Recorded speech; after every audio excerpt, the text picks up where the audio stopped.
bonjour. Vous êtes fondateur, directeur de Barthélemy Consultant, 10 ans d'activité déjà. Alors parlez-nous justement des formations que vous proposez aux entreprises. Et oui, déjà 10 ans, ça passe vite. Donc en fait, Barthélemy Consultant propose aux entreprises 4 domaines de compétences. Alors effectivement, des formations. Déjà, premièrement, c'est le cœur de l'activité de Barthélemy Consultant puisque nous sommes un organisme de formation agréé. Et puis, en découle du coaching, c'est le deuxième domaine de compétences. C'est de l'accompagnement personnalisé, notamment pour les cadres et non-cadres. La troisième partie, c'est le conseil. Aussi, ça va de pair avec le coaching, il y a une petite différence entre le conseil et le coaching. Et le dernier, c'est ce qu'on appelle le team building, la cohésion d'équipe.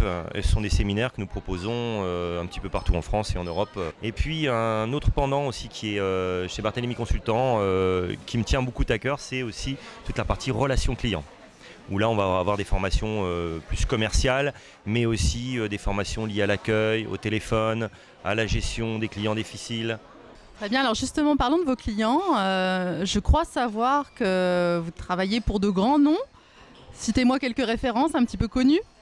Alors effectivement, à l'origine, j'ai eu la chance, Barthélemy Consultant a eu la chance de démarrer avec un client de gros nom, comme vous dites, puisque Disney a fait appel à nos services. On travaille aussi pour d'autres groupes américains, mais je ne vais pas tous les citer. Bon, McDonald's aussi, et puis de groupes français comme Carrefour, EDF, où là on a des formations, avec une nouvelle formation qui fonctionne très bien, notamment dans des groupes comme ça, c'est manager les nouvelles générations.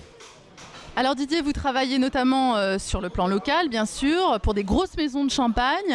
Parlez-nous justement de vos interventions dans ce type d'entreprise. Alors effectivement, on a les maisons de champagne qui nous demandent aussi, bien évidemment, des formations, de l'accompagnement, du coaching et aussi de plus en plus de l'événementiel. Alors Didier, vous avez également développé une grosse partie événementielle dans votre activité, des événementiels qui font le buzz à Reims, qui créent l'événement véritablement. D'une part les cafés coaching, ces fameux rendez-vous qui se déroulent dans les cafés un peu branchés de la ville. Puis d'autre part les cafés RH, qui sont là des rendez-vous vraiment à destination des professionnels, des cadres des ressources humaines. Alors si vous pouviez nous en dire un petit peu plus.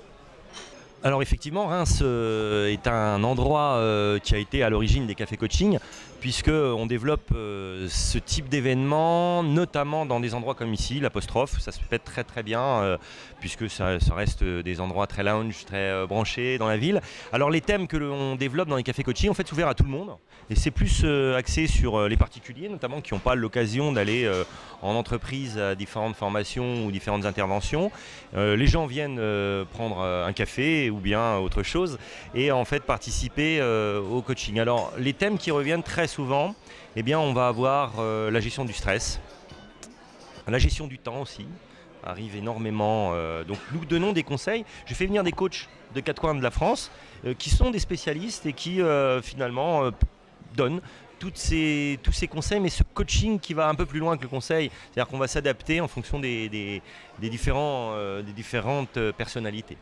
Voilà. Et l'autre partie que nous développons, vous l'avez dit tout à l'heure, cette fois-ci ça s'adresse plus à des professionnels, des cadres dans le milieu RH, des DRH, des responsables formation, et nous faisons des petits déjeuners RH, ce que j'appelle moi les breakfast RH. Alors là c'est le matin, eh bien on va développer des thèmes en entreprise qui sont récurrents comme la formation, la motivation, la reconnaissance, que nous développons avec des professionnels. Alors quand on le fait donc dans des villes comme Reims, eh bien on le fait en partenariat avec la ville de Reims qui nous aide aussi à construire des sujets. Le dernier sujet que nous avons fait avec la ville de Reims, c'était sur la discrimination d'entreprise.